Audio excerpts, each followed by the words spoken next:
نسألك يا من هو الله الذي لا إله إلا هو الرحمن الرحيم الملك القدوس السلام المؤمن المهيمن العزيز الجبار. إن الحمد لله نحمده ونستعينه ونستغفره ونعوذ بالله من شرور أنفسنا ومن سيئات أعمالنا من يهده الله فلا مضل له ومن يضلل فلا هادي له وأشهد أن لا إله إلا الله وحده لا شريك له وأشهد أن محمدا عبده ورسوله. أما بعد فإن خير الحديث كتاب الله وخير الهدي هدي محمد صلى الله عليه وسلم وشر الأمور محدثاتها وكل محدثة بدعة وكل بدعة ضلالة وكل ضلالة في النار. رب اشرح لي صدري ويسر لي أمري واحلل عقدة من لساني يفقه قولي. رب أعوذ بك من همزات الشياطين وأعوذ بك رب أن يحضرون. أعوذ بالله السميع العليم من الشيطان الرجيم. يا أيها الذين آمنوا اتقوا الله ولتنظر نفس ما قدمت لغد واتقوا الله إن الله خبير بما تعملون. ولا تكونوا كالذين نسوا الله فأنساهم أنفسهم أولئك هم الفاسقون. لا يستوي أصحاب النار وأصحاب الجنة أصحاب الجنة هم الفائزون.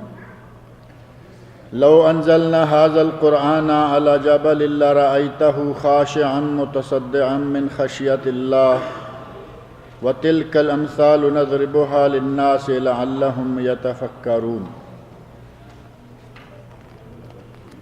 یہ سورۃ الحشر کی چند آیات ہیں، آیت نمبر 18، 19، 20 اور 21، جن میں اللہ رب العزت نے اہل ایمان سے خطاب کیا ہے، اور اہل ایمان سے خطاب کرتے ہوئے اللہ رب العزت نے ارشاد فرمایا یا ایھا الذین آمنوا اتقوا اللہ، اے ایمان والو اللہ کا تقوی اختیار کرو. وَلْتَنْظُرْ نَفْسٌ مَا قَدَّمَتْ لِغَدٍ، اور ہر کسی کو چاہیے کہ وہ دیکھے کہ اس نے کل کے لیے آگے کیا بھیجا ہے. وَاتَّقُوا اللَّهَ، اور اللہ کا ڈر، اللہ کا تقوی اختیار کرو. ان اللہ خبیر بما تعملون، اللہ بے شک خبر رکھنے والا ہے، جاننے والا ہے اسے جو عمل کہ تم کرتے ہو. اس آیت میں اللہ رب العزت نے ہمیں یہ توجہ دلائی ہے، اہل ایمان سے خطاب کرتے ہوئے فرمایا ہے وَلْتَنْظُرْ نَفْسٌ مَا قَدَّمَتْ لِغَدٍ. ہر کسی کو چاہیے، نفس کو چاہیے، انسان کو چاہیے کہ وہ دیکھے کہ اس نے کل کے لیے آگے کیا بھیجا ہے. وَلْتَنْظُرْ نَفْسٌ مَا قَدَّمَتْ لِغَدٍ. اب یہ لغد جو ہے، لغد یہ اصل میں غد ہے، لام تو ہوا کل کے لیے، پیچھے بچتا ہے غین اور دال، غد. غد کا معنی کل، لغوی اعتبار سے کل کے معنوں میں غد ہے، اور اصطلاحی طور پر یا یہاں جو تفسیری طور پر مراد الہی ہے، جیسا کہ علماء تفسیر نے لکھا ہے کہ اس سے مراد کل نہیں ہے، مراد قیامت کا دن ہے، مراد آخرت کی زندگی ہے. وَلْتَنْظُرْ نَفْسٌ مَا قَدَّمَتْ لِغَدٍ، ہر کسی کو چاہیے کہ وہ دیکھے، اس طرف توجہ دے، یہ خیال کرے کہ وہ اپنی اگلی زندگی کے لیے کیا آگے بھیج رہا ہے. اور دوسرا یہ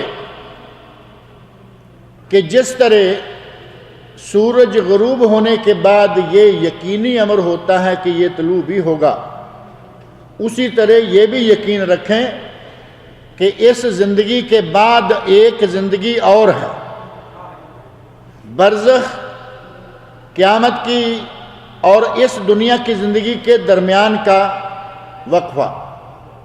لیکن جو آخری زندگی ہے وہ ہے قیامت سے پہلے قبر سے اٹھایا جانا اور پھر حشر کا قائم ہو جانا۔ قیامت کے دن قبروں سے اٹھایا جانا اور میدان محشر میں یا حشر کے میدان میں لوگوں کا اکٹھے کیا جانا، یہ ہے کل۔ قرآن کریم میں اللہ رب العزت نے کل اسی معنی میں استعمال کیا ہے، یا ایک کل واقعی کل کے معنی میں ہوتا ہے، جیسے ہم کہتے ہیں آج اور کل، کل دو ہیں، ایک کل وہ جو گزر چکا اور ایک کل وہ جو آنے والا ہے۔ عموماً مستقبل کے لیے، فیوچر کے لیے صرف دو ہی معنوں میں کل ہے، ایک ہے کل جو اگلا دن آنے والا ہے، اور ایک ہے کل جو قیامت کا دن ہے۔ ہمارے یہاں ماہ رمضان میں روزے کی نیت کے طور پر کچھ جعلی قسم کے کلمات مشہور ہیں، اس کا ذکر ایک دن پہلے بھی یہاں آیا تھا۔ لوگوں نے دعا بنا رکھی ہے، کہتے ہیں روزہ رکھنے کی نیت یا روزہ رکھنے کی دعا، اور وہ کیا ہے؟ واب صوم غد نویت من شہر رمضان، غدن آ گیا نا اس میں بھی، یہاں ہے لے غدن اور وہاں ہے واب صوم غد نویت من شہر رمضان۔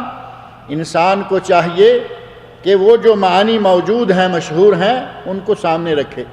قرآن کریم میں اللہ نے دو معنوں میں غد کا لفظ استعمال فرمایا، اور یہ کل کا روزہ، آج کا روزہ رکھتے ہوئے کہتا ہے کہ میں کل کے روزے کی نیت کر رہا ہوں۔ اس نیت کے جعلی ہونے، اس نیت کے نبی اکرم صلی اللہ علیہ وسلم سے ثابت نہ ہونے کی سب سے بڑی دلیل یہی ہے کہ اس میں لغوی اعتبار سے غلط ہے۔ روزہ آج کا، سحری آج کی، اور کہتا ہے کہ میں کل کے روزے کی نیت کر رہا ہوں۔ اگر یہ کلمات کبھی نبی اکرم صلی اللہ علیہ وسلم سے ثابت ہوتے تو بالکل صحیح ہوتے، دنیا کا کوئی زبان دان اس میں سے کوئی غلطی نہیں نکال سکتا تھا، کیونکہ نبی اکرم صلی اللہ علیہ وسلم افصح العرب تھے، جیسا کہ آپ نے خود فرمایا ہے کہ میں تمام عربوں سے زیادہ بہترین عربی بولنے اور جاننے والا ہوں۔ اللہ رب العزت نے اہل ایمان سے کہا وَلْتَنْظُرْ نَفْسٌ مَا قَدَّمَتْ لِغَدٍ، ایمان والوں کو چاہیے کہ وہ دیکھیں کہ انہوں نے اپنی آخرت کی زندگی کے لیے کیا آگے بھیجا ہے، کیا عمل کیا ہے۔ اگر آخرت کی زندگی یاد ہو، اگر انسان کو یہ یقین ہو جائے کہ مجھے مرنا ہے، مرنے کے بعد مجھے اٹھایا جائے گا، میرا حساب و کتاب ہوگا، مجھ سے پوچھا جائے گا کہ تم نے زندگی میں کیا کیا، یقیناً وہ انسان ہر قدم اٹھانے سے پہلے سوچے گا، ہر کام کرنے سے پہلے سوچے گا کہ یہ کام شرعی طور پر جائز ہے یا نہیں، قرآن و سنت میں وارد ہے یا نہیں۔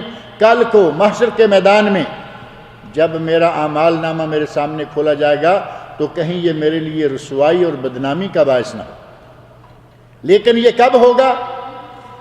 جب انسان کے دل میں مکمل یقین بیٹھ جائے کہ ہمیں مر کے بھی اٹھنا ہے، ہمیں مر کے اٹھنا ہے اور جواب دینا ہے۔ اللہ رب العزت نے اسی وقت کے بارے میں فرمایا وَلْتَنْظُرْ نَفْسٌ مَا قَدَّمَتْ لِغَدٍ، نفس کو چاہیے، انسان کو چاہیے، ہر کسی کو چاہیے کہ وہ یہ دیکھے، اس پر غور کرے، ما قدمت لغد، کہ اس نے کل کے لیے کیا بھیجا ہے۔ ہمیں ہر رات کو سونے سے پہلے تھوڑا سا جائزہ اپنے آپ کا لے لینا چاہیے کہ ہم نے آج دن میں کیا کیا ہے۔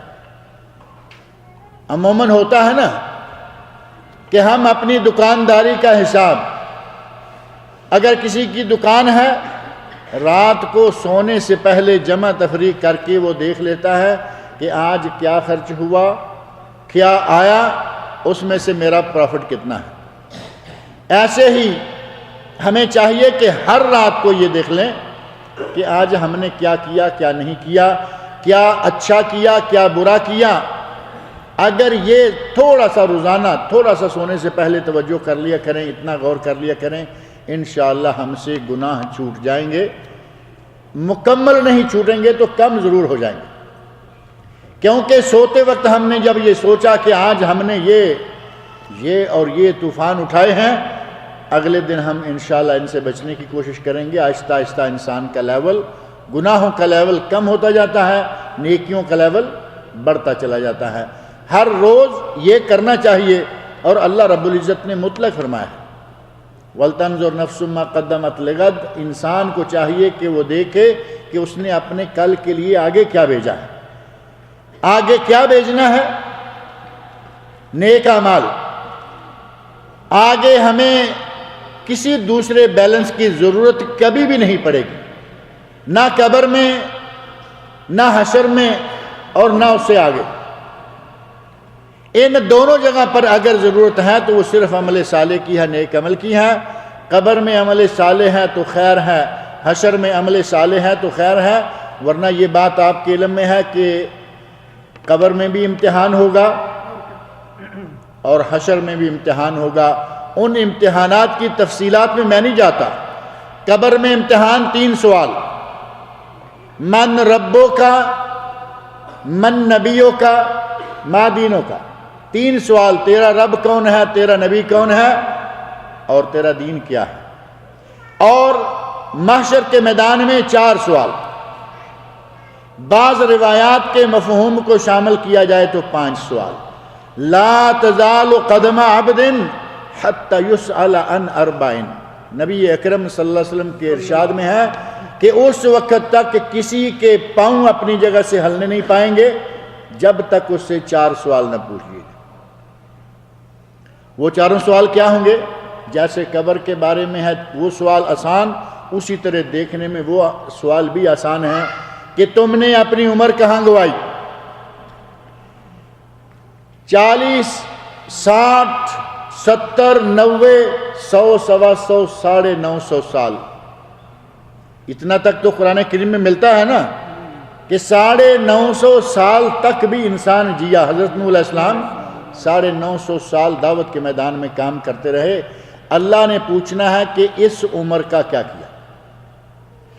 اور دوسرا، جوانی کہاں گنوائی؟ پوری عمر میں سے اللہ رب العزت نے جوانی کے زمانے کو خاص کر دیا۔ نبی صلی اللہ علیہ وسلم فرماتے ہیں کہ سوال ہوگا کہ تو نے اپنا شباب اور اپنی جوانی کہاں لگائی۔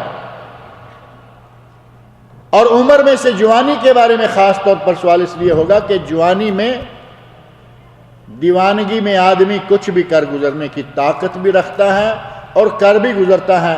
اللہ رب العزت نے خاص طور پر جوانی کے بارے میں سوال پوچھنا ہے۔ اور جوانی کی اہمیت یہ ہے کہ اللہ رب العزت کے اس کلام مقدس میں، قرآن کریم میں سورۃ الکہف میں کچھ نوجوانوں کا اللہ رب العزت نے ذکر فرمایا ہے، فتیۃ آمنوا بربہم۔ کچھ نوجوان اللہ پر ایمان لے آئے۔ نوجوانوں کو اللہ رب العزت نے خاص طور پر ذکر فرمایا، اور سورہ کہف میں ان کا ذکر فرمایا۔ انسان کا بچپن ہے، معصوم زمانہ ہے، بچپن میں گناہ ہو جائے اللہ نہیں پکڑے گا، غلطی سرزد ہو جائے کوئی مواخذہ نہیں ہے، اور بڑھاپے میں جا کر بہت سارے گناہ ہو ہی نہیں سکتے۔ بڑھاپے میں جا کر کوئی کہے کہ میں ڈاکہ ماروں گا تو مار لے گا، 4 پائی سے اٹھ کے میں باتھ روم تک جا نہیں سکتا، وہ ڈاکہ کیا مارے گا۔ بڑھاپے میں کہے کہ کوئی زنا کر لے، نہیں ہوگا۔ نہ بچپن میں نہ بڑھاپے میں بے شمار گناہوں کا ایک خاص پیریڈ ہے، وہ ہے جوانی۔ پوچھا جائے گا کہ جوانی کہاں گوائی، جوانی میں کیا کیا۔ تیسرا سوال ہوگا کہ تمہیں جو علم دیا تھا اس علم کا تم نے کیا کیا؟ علم سیکھا، کیا اس پر عمل بھی کیا یا سیکھ ہی لیا بس؟ کئی لوگ پڑھتے ہیں صرف اس لیے کہ اس تعلیم کے ذریعے دولت کمائیں، دنیا کمائیں۔ کچھ لوگ ایسے ہیں کہ جو پڑھتے ہیں اس لیے کہ اس کے ذریعے لوگوں کو بچھاڑیں، مقابلے ہوں گے، مناظرے ہوں گے، بحث مباحثے ہوں گے، ہم پڑھے لکھے ہوں گے تو ہمارے سامنے کوئی بات بھی نہیں کر پائے، کہتے ہیں جی ہمارے سامنے کوئی سر نہیں اٹھا سکتا۔ نبی اکرم صلی اللہ علیہ وسلم ارشاد فرماتے ہیں کہ جس نے اس نیت سے علم حاصل کیا کہ وہ لوگوں کے ساتھ جدال کرے، مناظرہ کرے، مناقشہ کرے یا اس کے ذریعے دولت کمائے، اس کا علم کمانا بالکل بیکار جائے گا۔ علم حاصل کیا تھا، اس کا کیا کیا؟ یہ 3 سوال ہیں، اور چوتھے سوال میں دراصل 2 سوال ہیں، اور وہ ہے عن مالہ، انسان سے اس کے مال کے بارے میں پوچھا جائے گا، من این اکتسب وفیما انفق، اس نے وہ کہاں سے کمایا اور کہاں لگایا؟ کمایا کہاں سے؟ کہیں سود، کہیں رشوت، کہیں چوری اور ڈاکہ، کہیں اپنی کمپنیوں میں اپنے کاروبار کی جگہوں پر بے ایمانیاں، کہیں ایسے طریقوں سے تو نہیں کمایا۔ اللہ رب العزت پوچھے گا کہ تمہارے گھر میں پیسہ آیا، تمہاری جیب میں پیسہ آیا، وہ کیسے آیا؟ وفیما انفق، پیسہ آ گیا، پیسے کا ڈھیر لگ گیا، اور یہ بھی مان لیا کہ وہ پیسہ تم نے جائز طریقوں سے ہی کمایا تھا، اللہ یہ بھی پوچھے گا کہ تو نے وہ پیسہ کہاں لگایا؟ پیسہ میرا کمایا ہوا ہے، مجھے یہ تو اختیار ہے کہ میں جہاں چاہے لگاؤں، لیکن لگانے کی 2 جگہ ہیں، ایک ہے جائز اور ایک ہے ناجائز۔ اگر جائز جگہ پر پیسہ لگایا تو پیسہ بھی اپنا ہے، ثواب بھی ہوگا، اور اگر ناجائز جگہ پر لگایا تو پیسہ بھی برباد اور گناہ بھی ہوگا، 2 کام۔ اور جائز جگہ کی انتہا یہ ہے کہ نبی اکرم صلی اللہ علیہ وسلم ارشاد فرماتے ہیں اگر کوئی اپنی بیوی کے منہ میں لقمہ بھی ڈالتا ہے اور نیت یہ ہے کہ میں حلال کا کما کے اپنی بیوی کو کھلاؤں گا، اللہ اسے صدقے کا ثواب دیتا ہے۔ اپنے بیوی بچوں کو کھلا رہا ہے، اجر و ثواب بھی کما رہا ہے، اور غلط جگہ پر لگایا، پیسہ بھی برباد گیا اور ساتھ ہی گناہ بھی لکھا گیا۔ اللہ رب العزت نے کل کے بارے میں فرمایا کہ کل کے بارے میں سوچ لو کہ آگے تم نے کیا بھیجا ہے یا کیا بھیجنا ہے۔ یہ 7 سوال یا 8 سوال ہیں، 2 امتحان ہیں آگے چلنے سے پہلے نامہ اعمال کے کھلنے سے بھی پہلے 3 قبر میں سوال ہوں گے اور 4 حشر میں یا 5 حشر میں سوال ہوں گے، ان کی تیاری بھی ہمیں کرتے رہنا چاہیے۔ اللہ نے فرمایا واتقوا اللہ، اور اللہ کا تقوی اختیار کرو، اللہ سے ڈرو، کوئی بھی کام کرنا ہے اس سے پہلے دیکھو کہ اللہ کا اس کے بارے میں حکم کیا ہے، اس نے اس کے بارے میں کیا تعلیمات اپنی کتاب میں قرآن کریم میں دی یا اپنے نبی حضرت محمد مصطفیٰ صلی اللہ علیہ وسلم کے ذریعے ہمیں کیا حکم فرمایا۔ ان اللہ خبیر بما تعملون، اور تم جو کچھ بھی کرتے ہو اللہ کو اس کی خبر ہے۔ ان اللہ خبیر، اللہ انتہائی باریک بینی کے ساتھ خبریں رکھنے والا ہے، بما تعملون، جو کچھ کہ تم کرتے ہو، جو عمل تم کرتے ہو۔ ولا تکونوا کالذین نسوا اللہ، اے لوگو ان کی طرح نہ ہو جاؤ جنہوں نے اللہ کو بھلا دیا۔ غافل انسان جو اللہ کو بلا بیٹھے، اللہ رب العزت نے فرمایا تم ان لوگوں کی طرح نہ ہو جاؤ۔ فَأَنْسَاهُمْ أَنفُسَهُمْ، اللہ نے انہیں ان کا اپنا آپ بلا دیا، انہوں نے خدا فراموشی کی، نتیجہ یہ ہوا کہ اللہ نے انہیں خود فراموشی میں مبتلا کر دیا، اب انہیں اپنا آپ یاد نہیں، خیر کیا ہے، شر کیا ہے، میں کیا کر رہا ہوں، کیا آگے بھیج رہا ہوں۔ اللہ رب العزت نے فرمایا ایسا نہ کرو، ان لوگوں کی طرح مت ہو جاؤ جنہوں نے اللہ کو بلایا فَأَنْسَاهُمْ أَنفُسَهُمْ، اللہ نے انہیں ان کے نفس بلا دیے، ان کا اپنا آپ بلا دیا۔ أُولَئِكَ هُمُ الْفَاسِقُونَ، اور ایسے لوگ فاسق، ایسے لوگ فاجر، ایسے لوگ گناہ گار ہوتے ہیں جو اللہ کو بھول جائیں اور جو اپنے آپ کو بھول جائیں کہ ہم کیا کر رہے ہیں، اچھا کر رہے ہیں یا برا کر رہے ہیں۔ ان کے فاسق ہو جانے میں کون سا شک باقی رہ جاتا ہے۔ اور فرمایا لا یستوی اصحاب النار و اصحاب الجنہ، جنت والے اور جہنم والے کبھی برابر نہیں ہو سکتے۔ لا یستوی، برابر نہیں ہو سکتے، اصحاب النار، جو جہنم والے ہیں، وہ اصحاب الجنہ، اور جو جنت والے ہیں۔ جنت والے اللہ رب العزت کی نعمتوں میں مزے کریں گے، اور جہنم والے اللہ کے عذابوں میں مبتلا ہوں گے۔ وہ دونوں برابر کیسے ہو سکتے ہیں؟ اللہ رب العزت نے قرآن کریم کے کئی مقامات پر یہ رنگ اختیار فرمایا۔ کہیں فرمایا هل يستوي الذين يعلمون والذين لا يعلمون، اے لوگو جو عالم ہیں، جو جانتے ہیں، کیا وہ اور جو نہیں جانتے ہیں، جاہل ہیں، کیا یہ برابر ہو سکتے ہیں؟ کہیں فرمایا کہ سایہ اور گرمی برابر ہو سکتے ہیں۔ مختلف طریقوں سے اللہ رب العزت نے فرمایا کہ یہ برابر نہیں ہو سکتے۔ اور ایک جگہ فرمایا کہ کیا اندھا اور بینا، بینا اور نابینا، کیا یہ برابر ہو سکتے ہیں؟ کہاں برابر ہوں گے؟ اہل جنت اللہ کی نعمتوں میں مزے کریں گے، اور اہل جہنم عذابوں میں مبتلا ہوں گے۔ وہ برابر کیسے ہوں گے؟ کبھی ہو ہی نہیں سکتا۔ اور فرمایا اصحاب الجنت ہم الفائزون، جو اصحاب جنت ہیں، جو اہل جنت ہیں، وہی دراصل کامیاب ہیں، وہی کامیاب ہیں، وہی کامیابی پائیں گے۔ اور ہمیں یہ اندازہ ہو جاتا ہے کہ ہمارا بچہ رات بھر پڑھتا رہا ہے، سال بھر محنت کرتا رہا ہے، یہ انشاءاللہ کامیاب ہو جائے گا۔ اندازہ ہوتا ہے نا۔ اور اپنے بچوں میں سے ہی عموماً والدین کو پتہ ہوتا ہے کہ یہ اس مرتبہ لگتا ہے کہ گھٹنا لگا جائے گا، یعنی یہ اس سال پاس نہیں ہوگا۔ کیوں؟ یہ سارا سال ادھر ادھر گھومتا رہا، پھرتا رہا۔ ایسے ہی اگر کوئی صحیح معنوں میں نیک عمل کرتا رہا ہے، اپنی زندگی اس نے صحیح طریقے سے گزاری ہے، باذن اللہ تعالیٰ وہ کامیاب ہو جائے گا۔ آدمی کو اپنے نامہ اعمال کے بارے میں کافی ساری خبر ہوتی ہے۔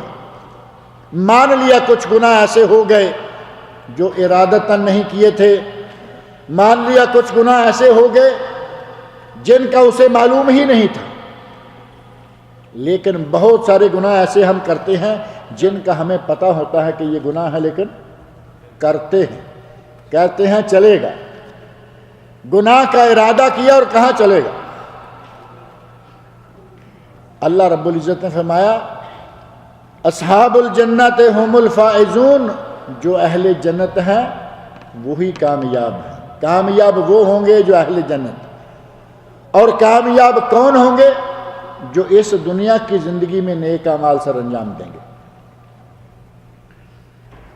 لو انزلنا هذا القرآن على جبل لرأيته خاشعا متصدعا من خشیۃ اللہ، اللہ نے فرمایا اگر کبھی ہم نے یہ قرآن پہاڑ پر اتارا ہوتا تو آپ دیکھتے کہ وہ خوف الہی سے پست ہو کر ٹکڑے ٹکڑے ہو جاتا۔ اگر ہم نے اپنی یہ کتاب قرآن کریم پہاڑوں پر بھی نازل کی ہوتی اور اسے بھی عقل و فہم انسان کی طرح دیا ہوتا، ہمیں اللہ رب العزت نے عقل و فہم دیا ہے نا۔ دنیا بھر میں گھومتے پھرتے ہیں، کہاں سے سروس اچھی ملے گی، دنیا بھر کی ڈگریاں حاصل کرنے کی کوشش رہتی ہے، بچے کو پڑھاتے ہیں، میڈیکل کراتے ہیں، انجینئرنگ کراتے ہیں، یہ کورس کر لو وہ کورس کر لو، آج دنیا میں کچھ کمانا ہے تو یہ پڑھ لو، عقل ہے تو یہ کر رہے ہیں نا۔ اسی عقل کے ذریعے ہم اس قرآن کریم کو بھی سمجھ سکتے ہیں۔ اور یہ بات پرانی ہوگی جو ہمارے ملا حضرات کہا کرتے تھے کہ جی قرآن کریم کو پڑھنے کے لیے 14 یا 17 علوم چاہیے، جب تک 14 و 17 علوم نہیں آئیں گے قرآن پڑھ نہیں سکتا، قرآن کو سمجھ نہیں سکتا۔ یہ بات ہم نے سنی ہے نا۔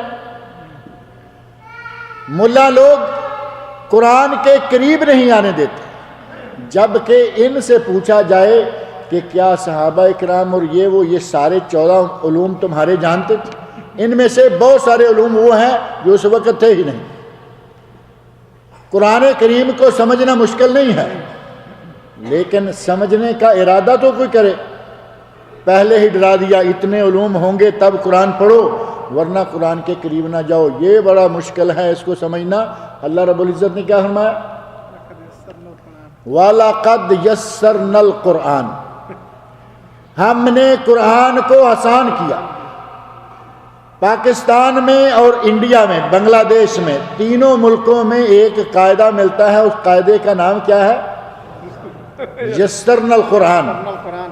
قرآن کے سمجھانے کے لیے، قرآن کو پڑھنا سکھانے کے لیے جس قاعدے کا نام ہی یسرنا القرآن رکھا گیا ہے، قرآن کریم میں وہ الفاظ موجود ہے وَلَقَدْ يَسَّرْنَا الْقُرْآنَ، ہم نے قرآن کو آسان کیا۔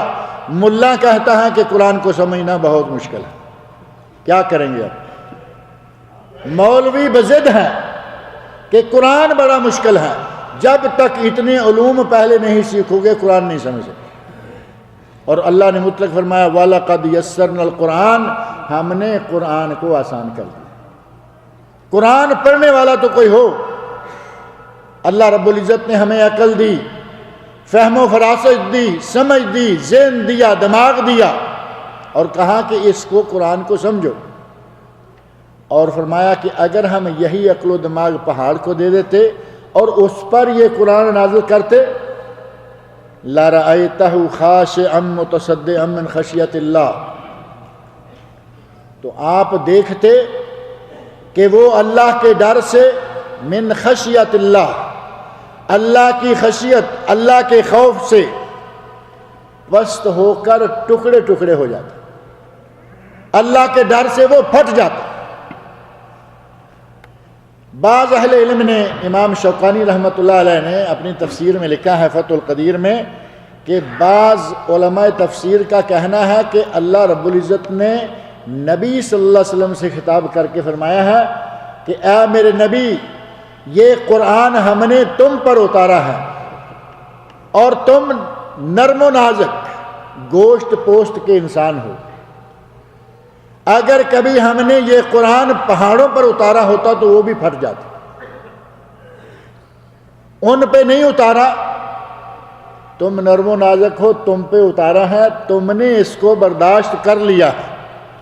یہ اللہ رب العزت کا ایک خاص فضل ہے۔ قرآن کریم کو اللہ رب العزت نے فرمایا کہ اگر پہاڑ پر اتارتے، کوئی آدمی کہہ سکتا ہے کہ پہاڑ پر اتارا گیا ہوتا تو پہاڑ کیسے پھٹتا، پہاڑ تو پتھر ہے۔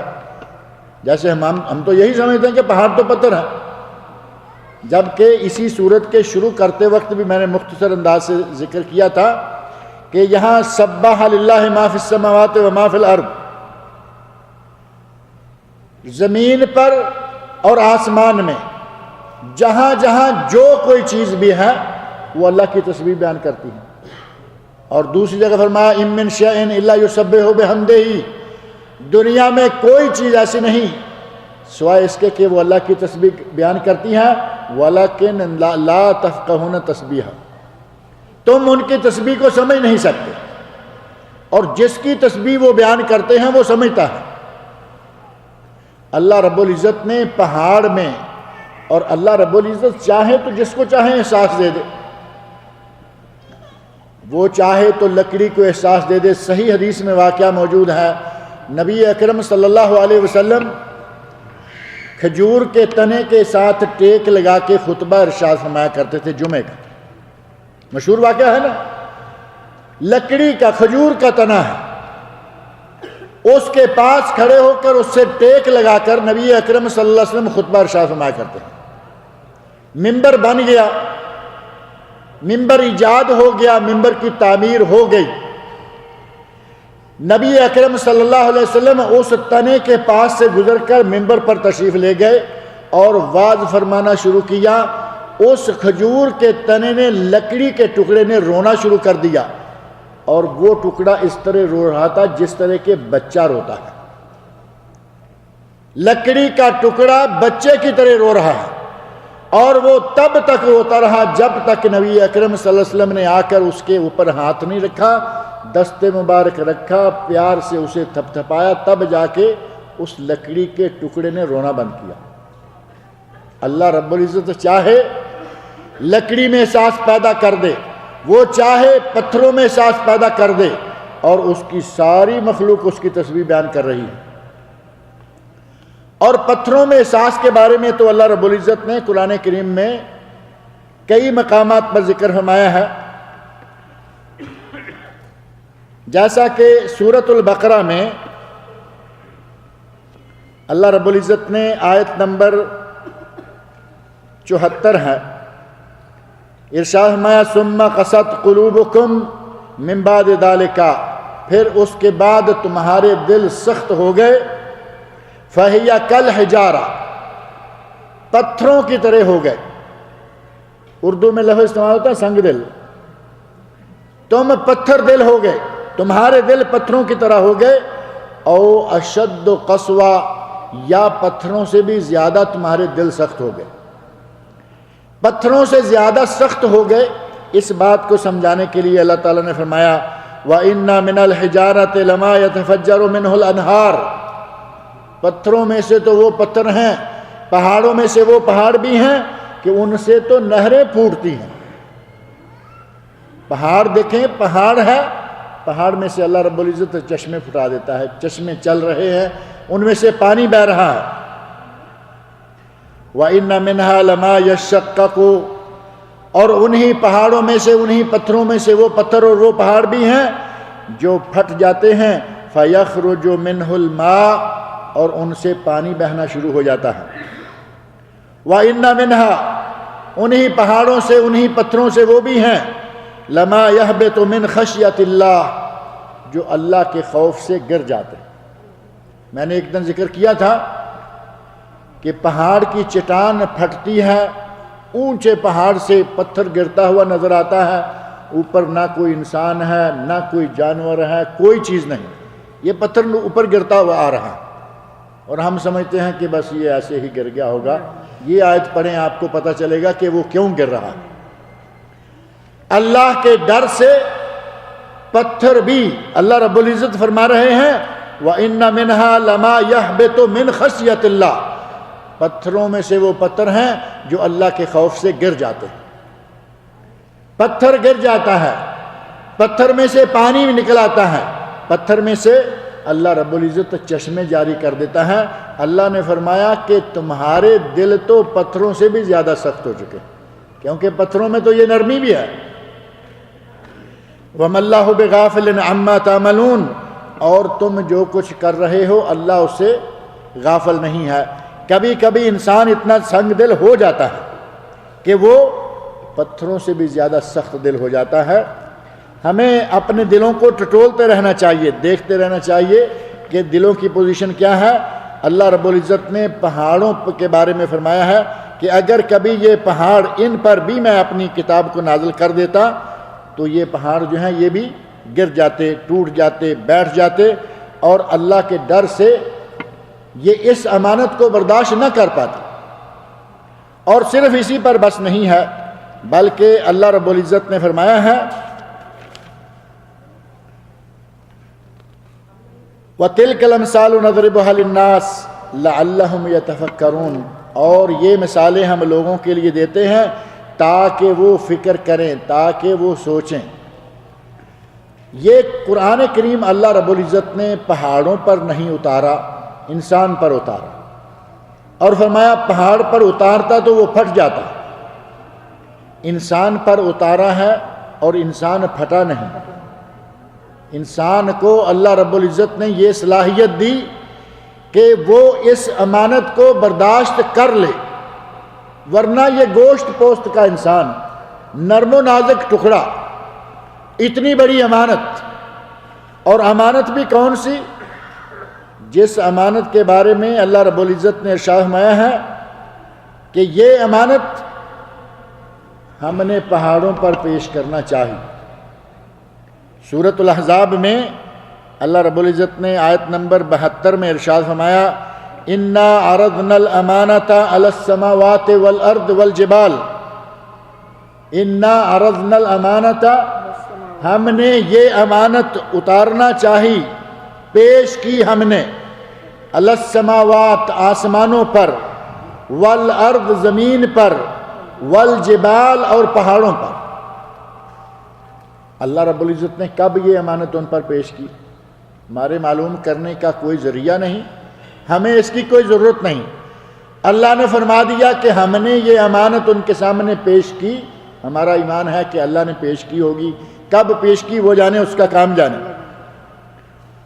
ہم نے یہ امانت پیش کی پہاڑوں پر، پیش کی زمین پر، پیش کی آسمانوں پر، تو انہوں نے کیا جواب دیا؟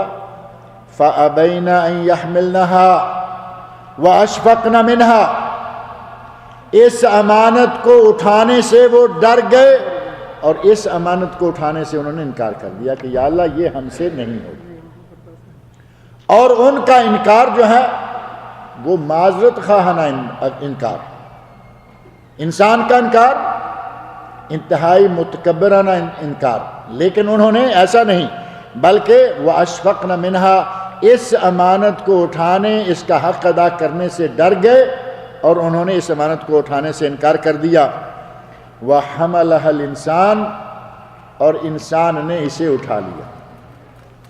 گویا کہ اللہ رب العزت نے یہ امانت 4 طرح کی مخلوقات پر پیش کی: انسان، پہاڑ، زمین، اور زمین، آسمان، پہاڑ اور انسان، چاروں پر اللہ رب العزت نے اس امانت کو پیش کیا۔ ان میں سے 3 ڈر گئے کہ یا اللہ ہم سے یہ نہیں ہوگا، اور انسان نے یہ امانت اٹھا لی۔